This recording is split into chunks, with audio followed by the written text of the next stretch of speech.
ये बच्ची सना यूसुफ है, नौजवान टिकटॉकर। इसका जिस अंदाज से बेईमाना कत्ल हुआ, फैसलाबाद का उमर हयात मुलजिम, ये भी नौजवान। पूरा मुआशरा इससे हिलकर रह गया है। डिबेट हो रही है कि आखिर ये हुआ क्यों, कैसे हुआ, इस बदबख्त को किस शय ने मजबूर किया कि एक इंसान की जान ले। पुलिस ने गिरफ्तारी की शख्स, फिर ज़ाहिर बात आज अदालत में पेश किया गया। इस हवाले से कुछ खबरें हैं कि जी वजह क्या बनी, क्या ये बच्ची रिजेक्ट कर रही थी, ये मिलना चाह रहा था, सालगिरह का केक देना चाह रहा था, और व्हाट एल्स। फिर पुलिस ने कैसे इस शख्स को गिरफ्तार किया, इसका बैकग्राउंड क्या है, ये सब जानने के लिए आज हमने रब्ता किया प्रोग्राम में DIG इस्लामाबाद ऑपरेशंस जनाब मोहम्मद जवाद तारिक साहब से। तारिक साहब, जवाद साहब बहुत शुक्रिया। अफसोसनाक वाक़या जिसके ऊपर हम बाद में बात करेंगे। पहले मुझे ये बताएं, ये कुछ आज इत्तलात मिली कि ये कोई सालगिरह के तहाइफ और केक लेकर इस बच्ची से मिलना चाह रहा था। 2 जून को दोबारा मिलने की कोशिश की, सुबह 5 बजे उसके घर के करीब पहुंच गया, कई घंटे इंतज़ार किया, बच्ची ने इनकार किया मिलने से, और फिर उसने कहा आज अपने बयान में कि जी मुझे इस बात का रंज था जिस पे मैंने कत्ल किया। Is it true? क्या कहती हैं आपकी इन्वेस्टिगेशंस?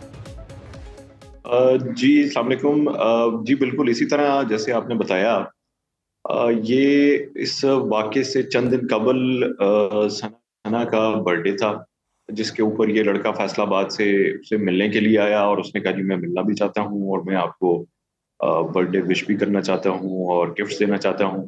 जिसके ऊपर उसने इनकार किया, वो नहीं मिली। उसके बाद ये वहाँ से चला जाता है वापस फैसलाबाद। फिर जिस दिन ये अफसोसनाक वाक़या पेश आता है 2 जून को, उस दिन ये दोबारा फिर आता है और एग्ज़ैक्टली इसी तरह ये वहाँ घर के बाहर इसने कुछ देर वेट किया और उसके बाद फिर ये जो है अंदर जाके इसने ये एक्ट कमिट किया। ये जब वाक़या पेश आया, इस्लामाबाद पुलिस को कैसे इत्तला मिली?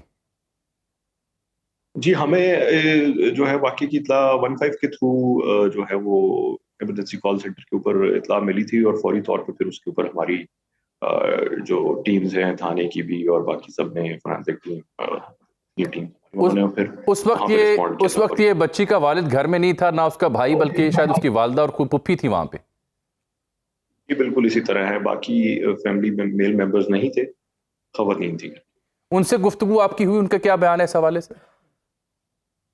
वो यही बताती हैं कि जी ये जब अंदर एंटर हुआ है तो इनकी आपस में कोई बात भी हुई है और फिर कुछ आर्गुमेंट हुए हैं जिसके ऊपर वो थोड़ा फ्लेयर अप हो गया और उसके बाद फिर उसने शूट किया था। इस वाक़े के बाद ये लड़का फैसलाबाद चला गया, फिर इसकी अरेस्ट कैसे होती है?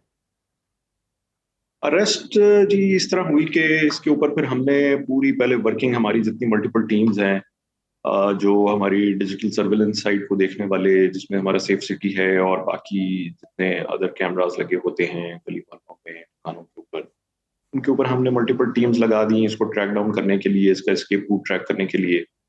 और मीनवाइल हमने जो सना का सोशल मीडिया प्लेटफॉर्म्स थे उनको भी एक्सेस किया, उनके थ्रू जो कॉन्टैक्ट्स ढूंढने की कोशिश की कि जिनके साथ वो राब्ते में रही हो, तो उसमें से हमने काफ़ी सारे लोग जो सस्पेक्ट्स थे वो फ़िल्टर आउट किए।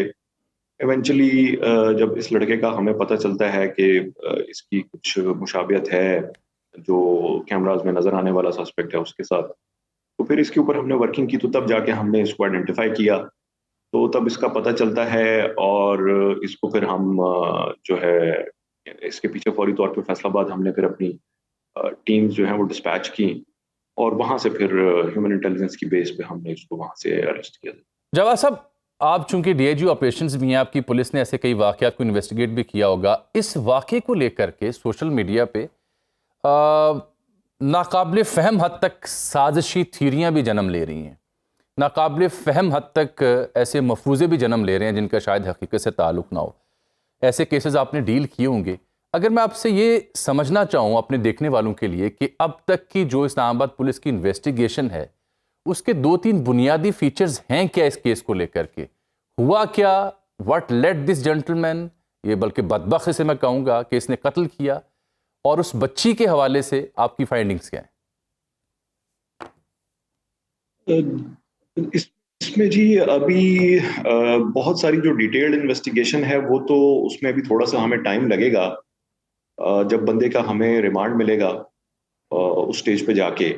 लेकिन अभी तक की जो इनिशियल फाइंडिंग्स है वो बेसिकली यही है कि ये केस ऑफ एक रिपीटेड रिजेक्शन है कि लड़की के साथ इसकी एक दफ़ा मुलाकात ना हो सकी और फिर वो दूसरी दफ़ा भी मिलने के लिए आया, और उस वक़्त तक उसने ये माइंड बना लिया था कि जो उसकी सॉर्ट ऑफ ईगो हर्ट हुई है, उसके ऊपर वो उसको एक किस्म का अवेंज करेगा।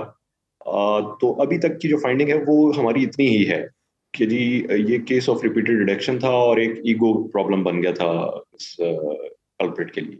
क्योंकि अब आपको मॉडर्न डेज में जो डिजिटल एरिना है उससे जुड़े केसेस भी डील करने पड़ रहे हैं और बहुत ज़्यादा करने पड़ेंगे, उसके लिए आपके पास अलहदा सेल भी है। तो आप क्या एडवाइस करेंगे पेरेंट्स को या ऐसे नौजवान बच्चे बच्चियां जो सोशल मीडिया प्लेटफॉर्म से पॉपुलर हैं, टिकटॉक यूज़ करते हैं या दीगर ऐप्स यूज़ करते हैं for their promotion, for their own mileage, जो भी उनके मकासद होते हैं, तजवीज़ क्या करेंगे कि कौन सी ऐसे मेयर्स हैं जो इन्हें लेने चाहिए to avoid such kind of incidents?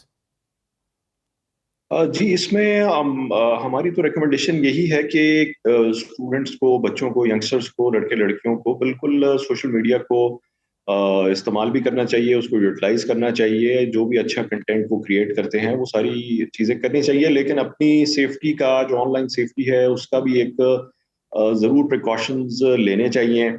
कहीं पर भी वो किसी से थ्रेटन्ड फील करें, कोई बंदा उन्हें इंटिमिडेट करता हुआ फील हो या कोई स्टॉक करता हुआ फील हो, जहाँ पे भी इस तरह के कोई रेड फ्लैग्स आए तो उसको उनको डिटेक्ट करना भी आना चाहिए है, और उसको फौरी तौर पे अपने फैमिली मेंबर्स के साथ ज़रूर शेयर कर लेना चाहिए, क्लोज वंस के साथ, दोस्तों के साथ, पेरेंट्स के साथ स्पेशली, ताकि वो कोई डिसीजन उस बारे में ले सकें। चूंकि यंगस्टर्स जो हैं, लाइक जिस एज में ये बच्ची थी, अब ज़रूरी नहीं है कि उसकी जजमेंट ज़्यादा बेहतर होती, मगर वो अगर अपने पेरेंट्स के साथ टाइमली शेयर कर लेती और वो उस चीज़ को असेस कर लेते, इस थ्रेट को, तो वो टाइमली अगर पुलिस को इन्फॉर्म कर लेते या साइबर क्राइम एजेंसी को इन्फॉर्म कर देते, तो ये चीज़ जो है वो टाइमली प्रिवेंट भी हो सकती थी। इस तरह के इंसिडेंट बिल्कुल प्रिवेंट हो सकते हैं। बहुत शुक्रिया DIG operation Islamabad police Mohammad Jawad Tariq हम कहते हैं। हमारा तो इसमें एक ही पैगाम है, और वो ये कि ये फतवा साजी की इस तरह की जो कोशिशें होती हैं उनको डिस्करेज किया जाना चाहिए। मुल्क में एक आइन है, कानून है, यहाँ हम सब मुसलमान बसते हैं मेजॉरिटी में, हमें अपने दीन के तकद्दुस का, हुर्मत का सबको इल्म है, लेकिन ये जो हम जजमेंट कायम करते हैं किसी शख्स के बारे में, और उसकी बुनियाद पे कुछ ऐसे बदबख्तों को भी मैंने देखा जो इस कत्ल की भी हिमायत कर रहे हैं, इसको डिस्करेज किया जाना चाहिए। पुलिस ने गिरफ्तार किया है, इनिशियल फाइंडिंग्स दी हैं, बताया जा रहा है कि ये रिजेक्शन का मामला है। ऐसे अनासर की हौसला शिकनी ज़रूरी है। अगर आप इस बच्ची के टिकटॉक पे प्रोफाइल पे भी जाएं, तो मुझे तो ऐसा कोई कंटेंट नहीं मिला जहां कोई गैर कानूनी, गैर आइनी काम हो रहा। ये मुआशरे के ऊपर एक दाग होते हैं ऐसे वाक़यात, लेकिन इसके लिए ज़रूरी है कि नौजवान जो बच्चे बच्ची हैं वो अपने पेरेंट्स हों या अपने असातिज़ा हों, उनसे बाकायदा आगाही और उनके साथ बाकायदा ऐसे मामलात को शेयर करें, क्योंकि कम उम्री में जज्बात में आकर बहक कर कोई भी ऐसा वाक़या पेश आ सकता है।